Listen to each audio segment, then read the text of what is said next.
ഇന്നത്തെ ക്വസ്റ്റ്യൻ ഇതാണ്, അടുത്ത സംഖ്യ ഏതെന്ന് കണ്ടുപിടിക്കാനായിട്ടാണ്. അപ്പോൾ നമുക്ക് ആ ആദ്യത്തെ സംഖ്യ ഒന്ന് എടുക്കാം, 11.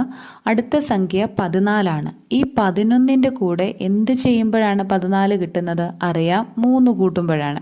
11 അധികം 3 14 എന്ന് പറയുന്നത്. ഇനി അടുത്ത നമ്പർ ഒന്ന് നോക്കിയാൽ 14ഉം അതിൻ്റെ തൊട്ടടുത്ത നമ്പർ 7ഉം തമ്മിലുള്ള റിലേഷൻ നോക്കിയാൽ 14ൻ്റെ പകുതിയാണ് 7 എന്ന് കിട്ടും.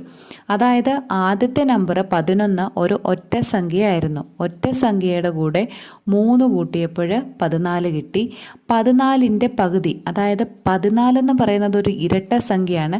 ഇരട്ട സംഖ്യയുടെ പകുതിയാണ് അടുത്ത നമ്പർ എന്ന് പറയുന്നത്. അപ്പം നമ്മുടെ ആ ഒരു ട്രിക്ക് മനസ്സിലായെന്ന് വിചാരിക്കുന്നു. ഒറ്റ സംഖ്യയുടെ കൂടെ 3 കൂട്ടുക, ഇരട്ട സംഖ്യയുടെ പകുതി എടുക്കുക. അങ്ങനെയാകുമ്പോൾ നമ്മുടെ ലാസ്റ്റ് നമ്പർ 8ആണ്. 8 ഒരു ഇരട്ട സംഖ്യയാണ്. ഇരട്ട സംഖ്യയുടെ പകുതി നോക്കിയാൽ എന്താ? 4 എന്ന് കിട്ടും. അപ്പോൾ ഓപ്ഷൻ സി 4ആണ് ആൻസർ.